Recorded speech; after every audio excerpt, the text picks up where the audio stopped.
kepada masyarakat Tuban yang berbahagia.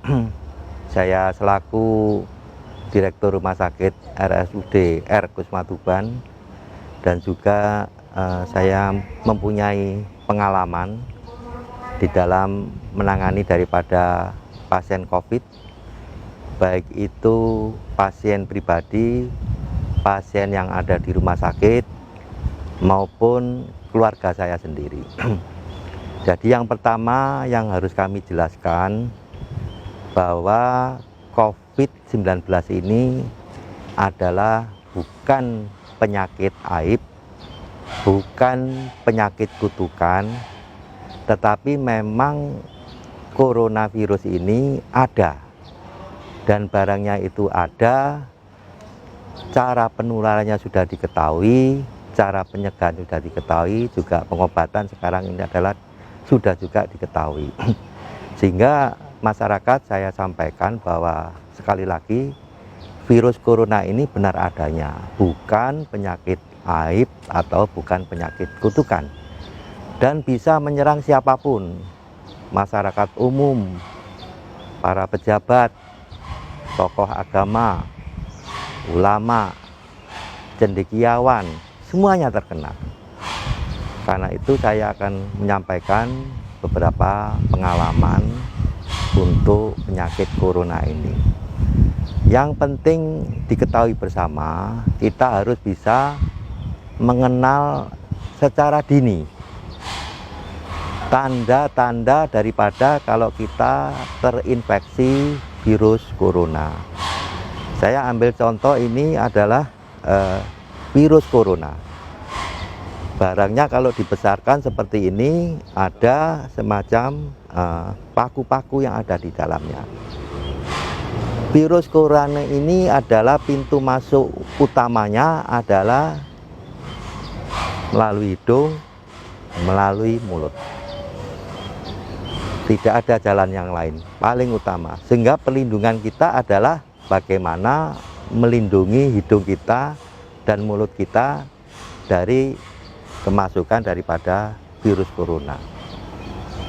Apabila virus ini masuk di dalam tubuh manusia ke rongga nasofaring, ya, nasofaring itu adalah rongga antara hidung dan tenggorokan. Saya ibaratkan ini nasofaring, begini masuk, maka virus ini akan merusak daripada sel-sel yang ada di rongga nasofaring. Kalau dirusak, sel-sel ini akan mempunyai gejala-gejala yang khas. Yang pertama adalah hidung tersumbat. Yang kedua, tenggorokan terasa sakit dan kering, ada batuk-batuk kering. Ini harus diwaspadai. Beda dengan influenza biasa. Kalau influenza biasa, dia tidak merusak sel-sel, sehingga sel-sel yang ada di rongga nasofaring ini memberikan sinyal kepada otak, memberikan sinyal kepada organ tertentu untuk memproduksi sel darah putih, kemudian masuk ke rongga hidung, mengeluarkan ingus. Sehingga ciri khas daripada virus corona ini adalah hidung tersumbat kering, batuk-batuk kering, ada nyeri telan, disertai demam ringan. Ini gejala yang pertama yang harus diketahui bersama. Kita jangan sampai ke gejala lanjut. Kalau terus ini merusak, maka di situ ada sel-sel saraf untuk penciuman dan sel-sel saraf untuk pengecap rasa. Kalau itu sudah dirusak, maka ada tanda yang lain, yaitu adalah anosmia, rasa pembauan yang berkurang, rasa pengecapan yang berkurang.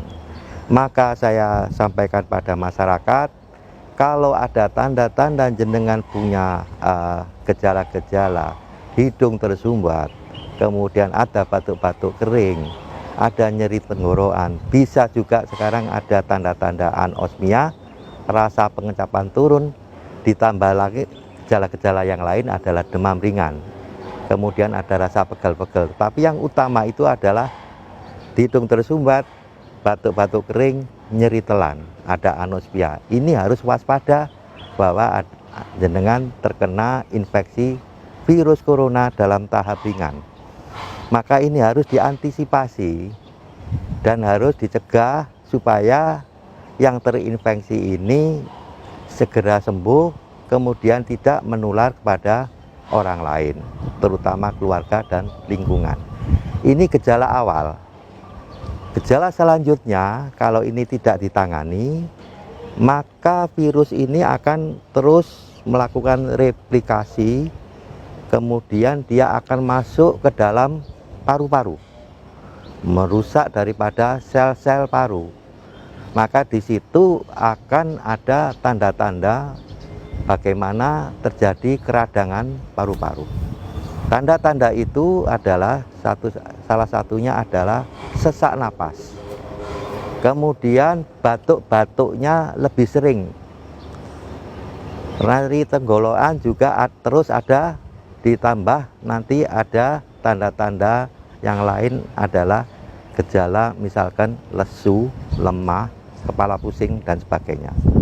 Mengapa demikian saya jelaskan bahwa kalau virus sudah masuk ke dalam paru-paru, maka daya untuk menyerap oksigen ini berkurang. Ini ditandai kalau ada alat namanya oksimetri yang ditempelkan ini, dia akan turun saturasi oksigennya, yaitu biasanya di bawah 95%. 94% ke bawah ini waspada bahwa fungsi dari paru-paru ini harus benar-benar diwaspadai. Ada pengurangan daripada fungsi paru-paru. Normal daripada seseorang untuk saturasi oksigen yang ada di tubuh kita adalah 95% ke atas. Normalnya biasanya adalah sekitar 97, 98, 99. Maka kalau virus ini sudah masuk ke dalam paru-paru, oksigen akan turun, akan terjadi peradangan. Gejala-gejalanya tadi saya sebutkan adalah dia ada sesak napas, batuk-batuk kering ini makin sering, ada nyeri telan, kemudian ditanda-tandai dengan tanda-tanda lain, lesu, lemah, mual, kepala pusing, karena oksigen di dalam tubuh sudah berkurang. Kalau virus ini terus berkembang, dia masuk ke dalam rongkongan, kemudian ke usus, ini bisa ditertai dengan tanda-tanda lain yaitu diare. Diare karena virus corona. Maka kalau sudah ada tanda-tanda yang berat ini, segera untuk dirujuk ke rumah sakit. Jangan sampai terlambat. Ini adalah gejala yang khas yang seseorang terinfeksi daripada virus. Masyarakat sampai saat ini masih kadang-kadang ragu, saya ini terinfeksi virus atau bukan. Maka dengan pengalaman saya yang saya sebutkan tadi, menangani pasien pribadi, kemudian melihat pasien-pasien yang ada di rumah sakit, termasuk keluarga saya sendiri, saya hampir pasti kalau muncul tanda-tanda seperti ini, hampir pasti 90% terinfeksi corona. Segera berobat. Kemudian bagaimana cara mengobati untuk pasien terinfeksi?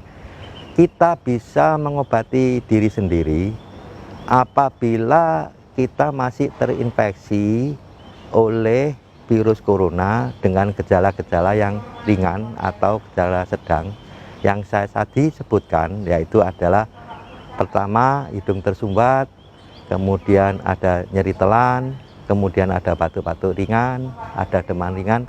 Ini segera kita obati sendiri. Apa obatnya? Satu, bahwa virus ini akan mati oleh yang namanya antibodi.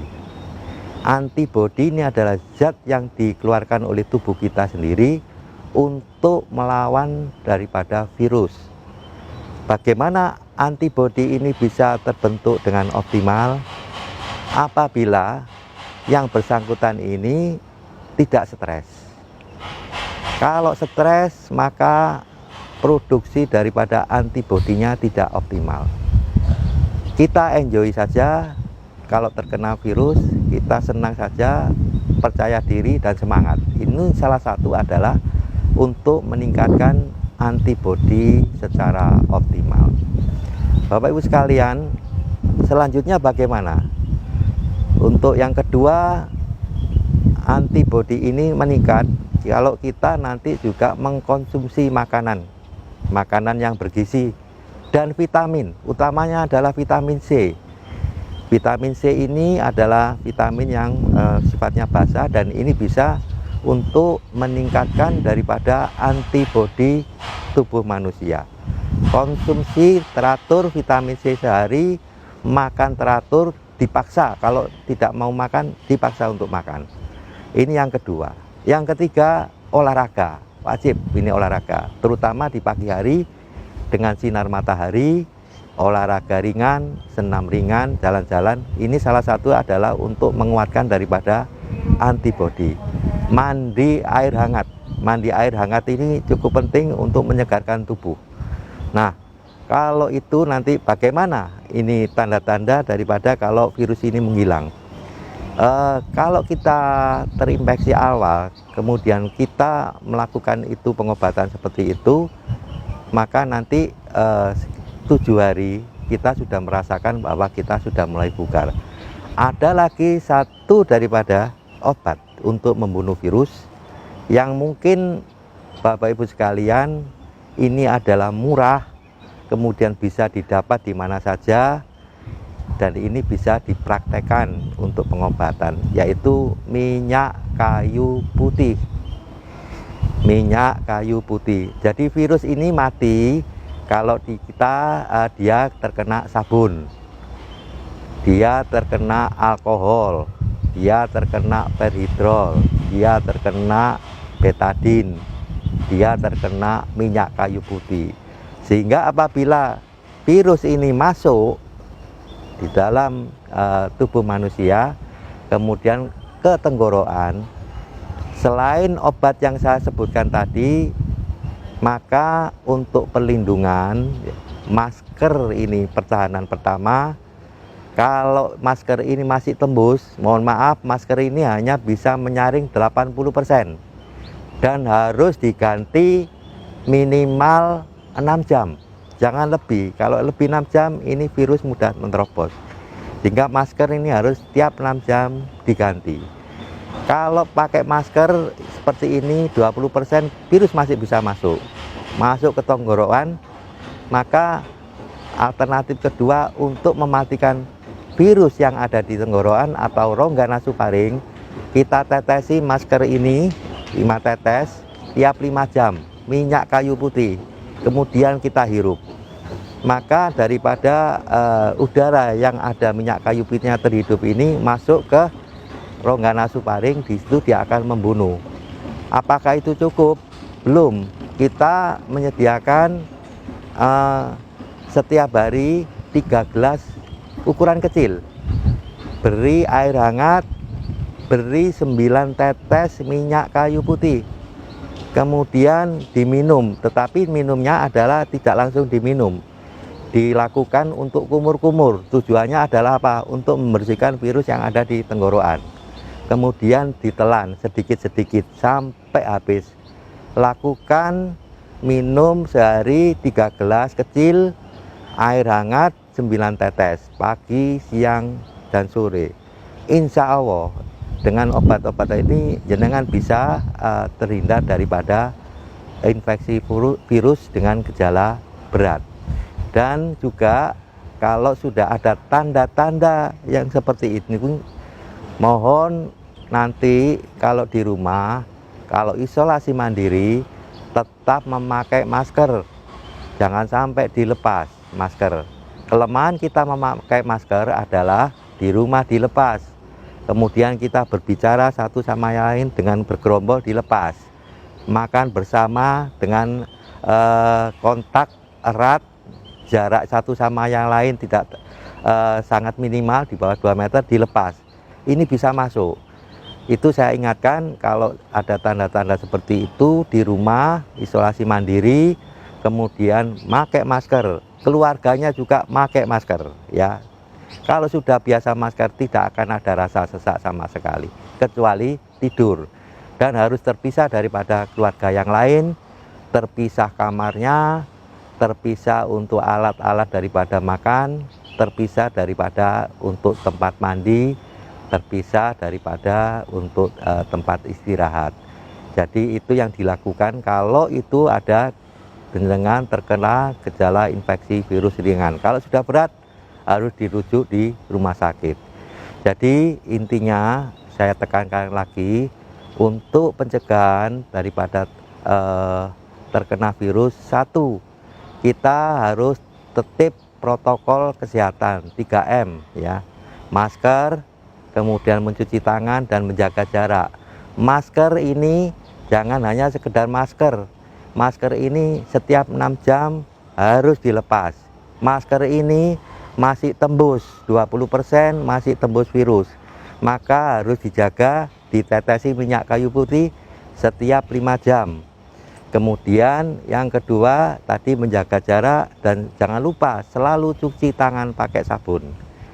Kemudian kalau kita di kerumunan, jangan sampai kita berbicara satu sama yang lain untuk nanti melepas masker. Ini adalah cara penularan virus, dengan kita kelengahan sedikit pun dia bisa masuk.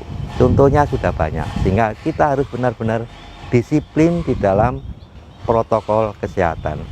Saya kira itu yang bisa saya sampaikan. Semoga apa yang saya sampaikan ini bisa bermanfaat khususnya bagi masyarakat Tuban, dan saya berharap virus corona yang ada di Kabupaten Tuban bisa menurun dan masyarakat Tuban bisa sehat dan bisa beraktivitas sedia kala.